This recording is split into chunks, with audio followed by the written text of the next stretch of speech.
او جوانوں، اللہ کی راہ میں اپنی جوانیاں صرف کرو، گناہوں سے بچو، بے حیائی کے کاموں سے بچو۔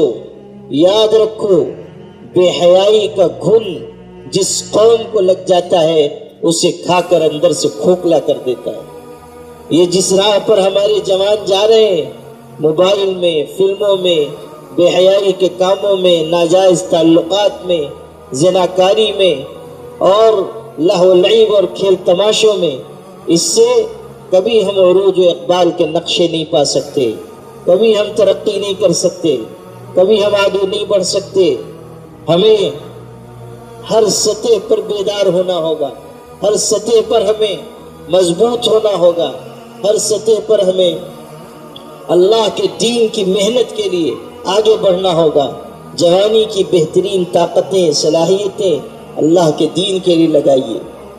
حدیث پاک میں ہے، لا تزال قدم عبد یوم القیامت حتی یسأل عن 40، قیامت کے دن اس وقت تک ابن آدم کے پیر اپنی جگہ سے ہل نہیں سکتے جب تک کہ وہ 4 سوالوں کا جواب نہ دے لے۔ پوچھا جائے گا عن عمرہ فیما افناہ، جب عمر کہاں کاٹ کر آئے، زندگی کہاں بتا کر آئے، عن شبابہ فیما ابلاہ، جوانی کہاں کاٹ کر آئے۔ جوانی کے بارے میں الگ سے سوال ہوگا، اس لیے کہ جوانی زندگی کا قیمتی ترین حصہ ہے۔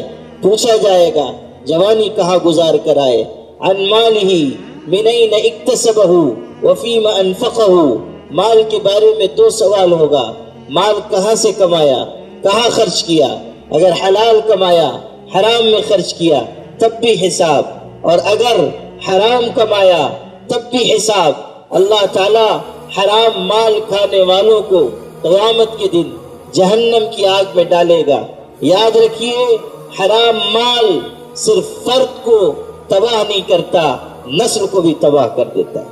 حرام مال صرف فرد کو تباہ نہیں کرتا، نسل کو تباہ کر دیتا ہے۔ حرام مال سے ہر قیمت پر بچنا چاہیے، حرام مال سے ہر قیمت پر اپنے آپ کو روکنا چاہیے۔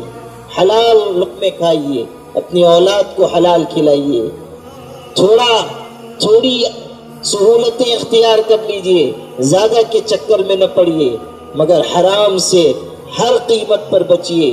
تھوڑا حلال جو انسان کی ضرورت کے لیے کافی ہو، اس زیادہ حرام سے اچھا ہے جو انسان کو آسائش تو دے مگر جہنم کی آگ میں پہنچا دے۔